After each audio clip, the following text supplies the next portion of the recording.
थोड़ा बहुत हर परिवार में होता है। कोई बात नहीं, 1-2 साल देखो, कहीं ठीक हो जाएगा सब कुछ। तो 3 साल तक आप ऐसे बर्दाश्त कैसे करती रह गई 3 साल से? बार बार ऐसी सब होता रहा। मम्मी बोली और वहाँ की उनकी मम्मी सब समझाई कि ऐसे मेरे पति भी ऐसे करते हैं। यहाँ पे मम्मी बोली कि चलो कोई बात नहीं, सब इंसान एक जैसा नहीं रहता है, उस सबको अलग अलग सोच है, अलग अलग रहती है, लेकिन समय के साथ सब ठीक हो जाएगा। लेकिन आपका ससुराल कहाँ है? डुम्हारपट्टी, जो कि सीतामढ़ी जिला में आता है। हाँ जी। अच्छा। और सास ससुर भी कुछ मतलब मारते पीटते हैं? जी, 2022 में जब वो लड़का नमन कुमार वो घर पे नहीं थे, तब ऐसी कोई भी बात से अनबन हुआ, उनके पिताजी और उनकी मम्मी हमको मारी और मेरा मोबाइल भी तोड़ दी उस टाइम।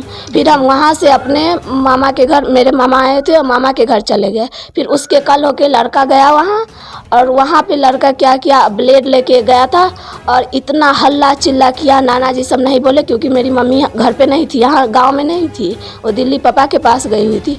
और ब्लेड लेके अपना मतलब आत्महत्या करने का ड्रामा नाटक सब बहुत किया। नमस्कार दोस्तों, अभी आप देख रहे हैं BBC आप तक व BNP न्यूज़। मैं एंकर मोनिका कुमारी आप सभी के सामने एक बार फिर हाजिर हो चुकी हूँ, और हम एक बहुत बड़े मुद्दे को लेकर के आज मैं यहाँ पे आई हूँ अपनी पूरी टीम के साथ, जो कि सीतामढ़ी ज़िले के बघारी पंचायत का धानारी गांव है। यहाँ पर एक बहुत ही बड़ा हादसा हुआ है जो कि शर्मसार कर देने वाला है। तो घटना के बारे में हम जानेंगे पीड़िता से भी, जो पीड़िता के साथ क्या हुआ है, इसी विषय पर हम लोग आज आए हैं यहाँ पे ग्राउंड के ज़रिए आप लोगों को दिखाएंगे। और इससे पहले एक बात और मैं बोलना चाहूँगी कि जहाँ हमारी सरकार बेटी बचाओ बेटी पढ़ाओ का नारा लगाती है, इसकी मुहिम चलाई, लड़कियों को आगे बढ़ाया गया, बहुत जगह जहाँ पर लड़कियां नहीं पढ़ती थी तो सरकार ने ऐसी सी मुहिम चलाई कि लड़कियों को साइकिल वगैरह जो भी चीज़ है, सरकार ये मुहिम चला करके लड़कियों को आगे बढ़ा रही है।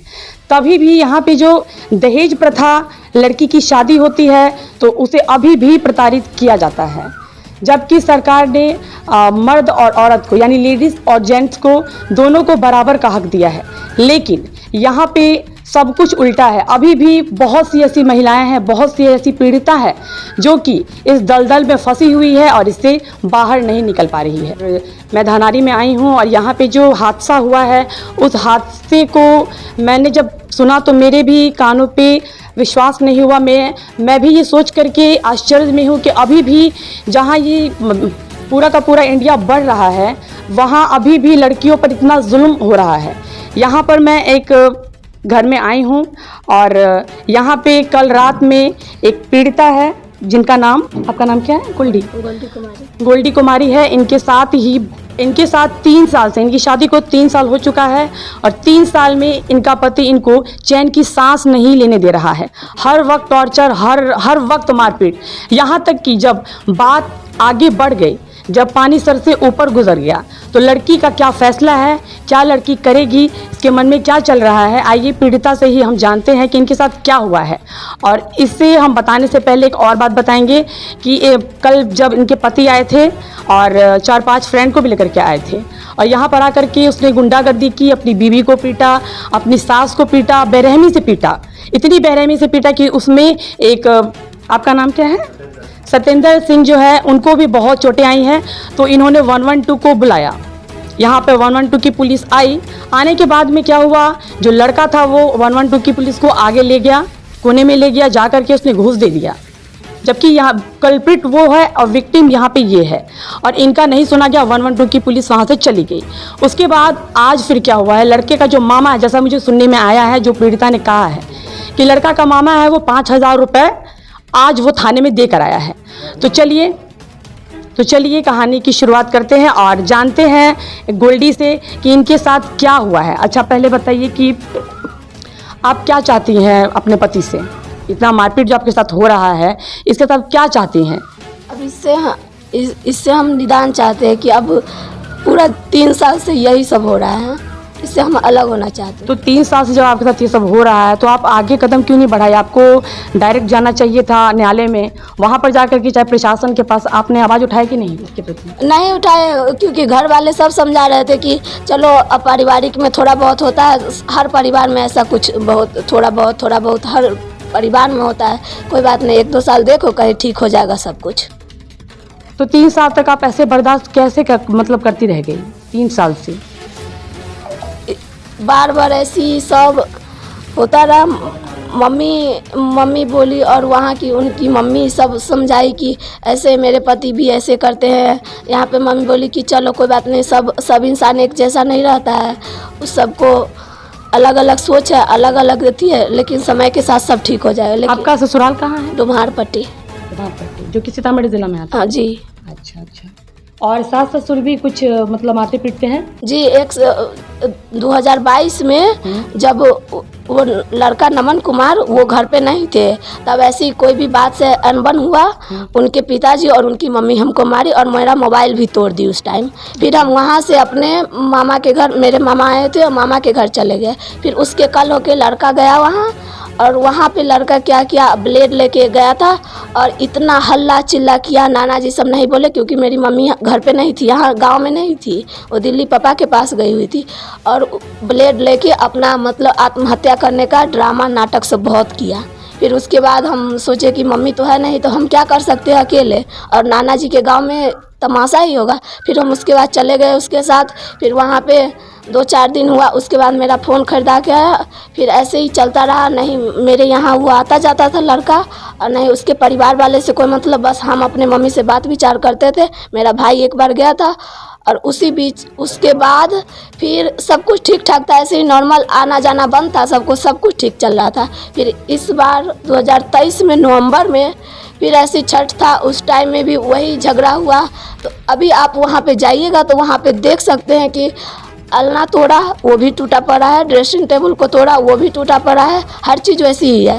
फिर उसके बाद उनके मामा आए हुए थे, 2-3 महीना बीत गया तब उनके पिताजी आए हुए थे, उनके मामा आए थे त्रिपुरारी सिंह जो मलाही गांव से, और उनके भाईजी गोपाल भाईजी आए हुए थे, उन्हीं मामा के लड़का है। और वो बोले कि एक बार चलिए, सब लोग का बात मान के आप चलिए मेरे साथ, वहाँ पे चलिए, वहाँ पे अब जो आपके साथ कुछ होगा ना तो हम आपको वहाँ से आपको और आपके पूरे सामान के साथ आपको यहाँ पहुँचा देंगे, आप हमको बताइएगा। जब हम कल उनको कॉल किए, जब लड़का कल यहाँ आया और आते ही झगड़ा स्टार्ट किया, आया सबसे पहले, उसके बाद वो बैग रखा और वो क्या बोला कि अरे तुम क्या चाहती है। हम भी उनको बोले कि आप क्या चाहते हैं। उसके बाद उनको हम बोले कि आप बैठिए, तो बैठे नहीं, ऐसे ही थप्पड़ चला दिए मेरे पे। फिर मेरी मम्मी बोली कि शांति से आप बैठिए, बात बैठ के होगा, चाय पानी पीजिए, उसके बाद होगा। वो फिर मेरी मम्मी पे भी हाथ चलाने लगे। आपकी मम्मी को भी पीटा? हाँ। भाई को भी पीटा? हाँ। और उसके बाद उसी बीच में हम हल्ला किए तो बाहर से मेरा भाई आया, भाई को भी ऐसे पीटा, आप देख सकते हैं उसका। अच्छा, 112 की जो आई थी पुलिस, तो वो उनको आपने कुछ नहीं कहा? जी, वो बात कर रहे थे, जब हम उनको बता रहे थे तो मेरा बात आधा सुने, आधा में वो लड़का बोलने लगा। फिर वो बात कुछ नहीं बोले कि आपसे बराबरी का झगड़ा है, कुछ नहीं सुने, वो चले गए। मतलब उन्होंने हेल्प आपका नहीं किया? नहीं किए। तो इसका मतलब तो यही है कि 112 की जो पुलिस थी उसने तो कुछ घुस लिया होगा, तब ना विक्टिम का जहाँ सुनना चाहिए वहाँ उसने कल्प्रिट का सुना। तो देखिए यही कहानी है। और बताइए कुछ। और उसके बाद जब 21 फरवरी को जाने का टाइम हुआ तब भी हम यहाँ ही थे, 2-3 महीना से हम यहीं थे।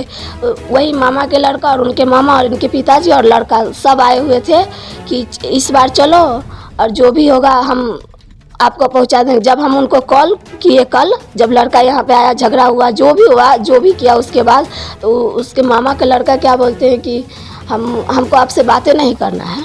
अच्छा, तो आपको क्या लगता है कि अगर उस घर में, जैसा सुनने में आया है कि उस घर में जाने के बाद आपको मारने की भी प्लानिंग चल रही है? उनके गांव के पता नहीं कोई दो लोग थे, वो हम उनको नहीं पहचानते हैं क्योंकि हम वहाँ पे उन लोगों को नहीं ना जानते हैं, गाँव के लोग कि कौन है नहीं है। वो गाँव के लोग बोले थे कि किसी तरह इसको हर चीज़ निपटा के चलो, वहाँ पे लड़की को ख़त्म कर देना। जैसा कि दोस्तों आप लोग देख सकते हैं कि उस लड़के का जो कहर है पूरे गांव पर ढाया हुआ है, वो एक एक ग्रामीण को चैलेंज कर रहा है। वो लड़का आगे कुछ भी कर सकता है, लड़की को बहुत ही खतरा है। कभी भी आकर के वो उस लड़की को मार सकता है, उसकी माँ को मार सकता है, उसके भाई को मार सकता है, वो लड़का कुछ भी कर सकता है। तो ऐसे प्रवृत्ति वाले इंसान को हम इंग्लिश में बोलते हैं साइको। और प्रशासन भी का भी जो मैंने आपको बताया कि 112 की पुलिस जो आई थी वो भी लड़की का आधा अधूरा बात सुन करके और लड़के का पूरा बात सुन करके वो आगे बढ़ गई। और फिर लड़के का मामा था वो आज फिर 5,000 रुपये जा करके उसने 112 वाले को दिया है। तो इससे हम क्या समझे?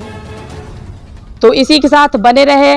मैं एंकर मोनिका कुमारी आप सभी से विदा लेती हूँ। धन्यवाद।